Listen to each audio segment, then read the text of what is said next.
தமிழ்நாட்டின் தற்போதைய நிதிநிலை விரிவாக ஆய்வு செய்யப்பட்டு இத்திட்டத்தை உடனடியாக செயல்படுத்தலாமா அல்லது தள்ளி வைக்கலாமா என்று இறுதி முடிவு எடுக்கப்படும்.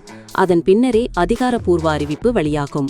மகளிர் உதவித்தொகை திமுக ஆட்சியில் ரூ.1000 அவரவர் வங்கிக் கணக்கில் வரவு வழங்கப்பட்டு வந்தது. முதலில் இந்த திட்டத்தில் இணைய பல்வேறு நிபந்தனைகள் விதிக்கப்பட்டு பின்னர் தளர்த்தப்பட்டது. மொத்தமாக 1,30,00,000 பேருக்கு மகளிர் உரிமைத் தொகையானது வழங்கப்பட்டு வந்தது. இந்நிலையில் 2026ஆம் ஆண்டு சட்டமன்ற தேர்தலின் போது திமுகவின் தேர்தல் வாக்குறுதியாக மகளிர் உரிமைத் தொகையாக ரூ.2000 உயர்த்தி வழங்கப்படும் என அறிவிப்பு வெளியானது. இதற்கு போட்டியாக தவக சார்பாக வெளியிடப்பட்ட தேர்தல் வாக்குறுதியில் ரூ.2500 வழங்கப்படும் என கூறப்பட்டது. 60 வயது வரையுள்ள அனைத்து மகளிர்களுக்கு ரூ.3000 வழங்கப்படும் என அதிரடி அறிவிப்பை வெளியிட்டார். இந்நிலையில் தமிழகத்தில் தவக ஆட்சி அமைந்த நிலையில் மகளிர் உரிமைத் தொகை ரூ.2500 எப்போது வழங்கப்படும் என எதிர்பார்ப்பில் தமிழக மகளிர்கள் காத்து கிடந்தனர். ஆனால் ஜூன் மற்றும் ஜூலை மாதங்களில் ரூ.1000 மட்டுமே வரவு வைக்கப்பட்டதால் ஏமாற்றமே மிஞ்சியது. இதனால் எப்போது ரூ.2500 வரும் என்ற எதிர்பார்ப்பில் காத்து கிடந்தனர். இந்நிலையில் மகளிர் உரிமைத் தொகை தொடர்பாக முக்கிய அப்டேட் 2 வெளியாகியுள்ளது.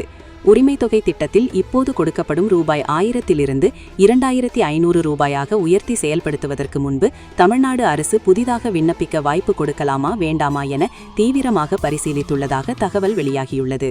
அப்படி விண்ணப்பிக்க வாய்ப்பு கொடுத்தால் எத்தனை லட்சம் பேர் புதிதாக விண்ணப்பிக்க வாய்ப்பு, அவர்களில் எத்தனை பேர் தகுதியானவர்களாக இருப்பார்கள் என அரசு கணக்கெடுக்க உள்ளது. அதில் தேர்வு செய்யப்படுபவர்கள் மற்றும் இப்போது பயனாளிகளாக இருப்பவர்கள் என எல்லோருக்கும் மாதம் ரூ.2500 கொடுத்தால் மாதம் மற்றும் ஆண்டுக்கு எவ்வளவு செலவாகும் என்பதையும் தமிழ்நாடு அரசு கணக்கீடு செய்ய உள்ளது. தற்போது மகளிர் உரிமைத் தொகை பெற்று வரும் பயனாளிகளில் 60 வயதுக்கும் மேற்பட்டவர்கள் எத்தனை பேர் இருக்கிறார்கள் என்ற பட்டியலும் ஆய்வு செய்யப்பட உள்ளது. அவர்களை இந்த திட்டத்தில் இருந்து நீக்கி முதியோர் ஓய்வூதிய திட்டத்தின் கீழ் கொண்டு வந்தால் அரசுக்கு ஏற்படும் செலவுகள் மற்றும் நிதி மாற்றம் குறித்தும் கணக்கிடப்பட்டு வருகிறது. இந்த கணக்கீடுகள் அனைத்தும் முழுமையாக பரிசீலிக்கப்பட்ட பிறகு திட்டத்திற்கான கூடுதல் நிதிச்சுமையை அரசு எவ்வாறு சமாளிக்கலாம் என்பது குறித்து முதலமைச்சர் விஜய் அரசுத்துறை அதிகாரிகள் மற்றும் அமைச்சர்களுடன் தீவிர ஆலோசனையில் ஈடுபட உள்ளார். வரவிருக்கும் பட்ஜெட் தாக்கலுக்கு முன்பே இந்த ஆலோசனை கூட்டம் நடைபெற உள்ளது.